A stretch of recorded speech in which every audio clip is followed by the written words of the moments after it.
These are probably 5 of the most recognizable fictional characters in history: Tarzan, Mickey Mouse, Robin Hood, Sherlock Holmes, and Superman, who turns 80 on the 18th of April 2018. To celebrate this, DC Comics will be bringing out issue number 1000, curated by longtime DC editor and writer Paul Levitz. So how did the Superman saga begin? To know that, let's go back to 1934, where 2 young men from Cleveland, USA. Nobody wants to publish a Superman idea. Should we publish it ourselves? These 2 young men were writer Jerry Siegel and artist Joe Shuster, who eventually found an editor at Detective Comics. I'll pay you $130 for the rights of this story and for the Superman character.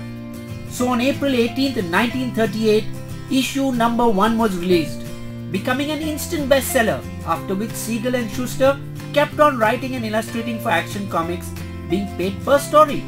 Back in those days, comics were considered trashy and were printed on cheap newsprint. But Superman had hit a nerve. I love the idea of a superhero saving the world. Within a year, Marvel had their own superhero, which was the beginning of an epic battle between them and DC. The Superman movie, released in 1978, became a worldwide hit, resulting in multiple sequels and spin-offs.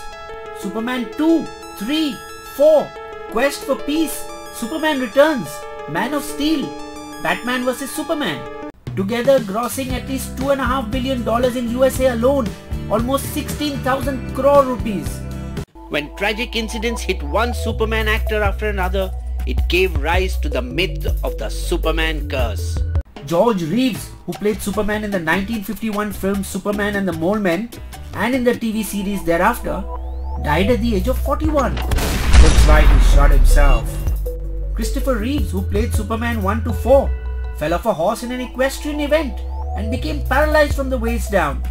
But the Superman curse was dismissed by later Supermen: Brandon Routh of Superman Returns, Bob Holliday, who has played him on Broadway for decades, Henry Cavill from Man of Steel and Dawn of Justice. It's nonsense! More likely, the curse is to do with being too closely identified as Superman. Christopher, everyone who sees you thinks they're seeing a Superman movie. Nobody will give you another role, ever.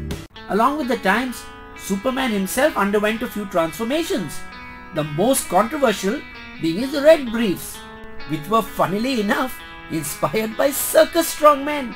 I should make my Superman also wear this type of outfit. The briefs, erased by DC Comics in 2011, are back in issue number 1000. Not just a compilation of issues, number 1000 will also include a 12-page, long-lost, unpublished story from 1945, likely made by the original creators. Ironically retrieved from a wastepaper basket by a young man who happened to be touring the DC office. What's this?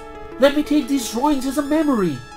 The story's inclusion is a belated tribute to the original creators of Superman, who in 1976 launched a publicity campaign against Warner Communications. We haven't been given our rightful dues. Shuster is blind and living in a nursing home. Is this any way to treat people who earn millions for you?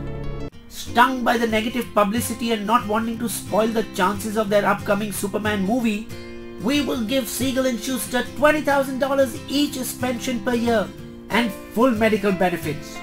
In August 1976, issue number 302 had their name reinstated in the byline.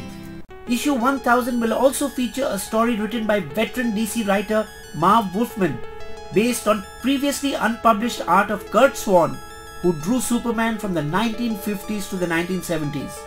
Add to that a contribution from Siegel's daughter, which will make 1000 a collector's item. So according to you readers, which Indian fictional character is as famous a figure as Superman? Write in your comments. Bisbo's Limerick. Superman, Superman, where have you been? I've been around for 80 years, haven't you seen? I've saved the world from monsters, mobsters and gangsters. But fake news is something even I can't clean. All our videos are based on news and information published in leading international newspapers, magazines, professional journals, and news channels, which we present in a fun and interesting way. We pride ourselves in being a source of authentic news.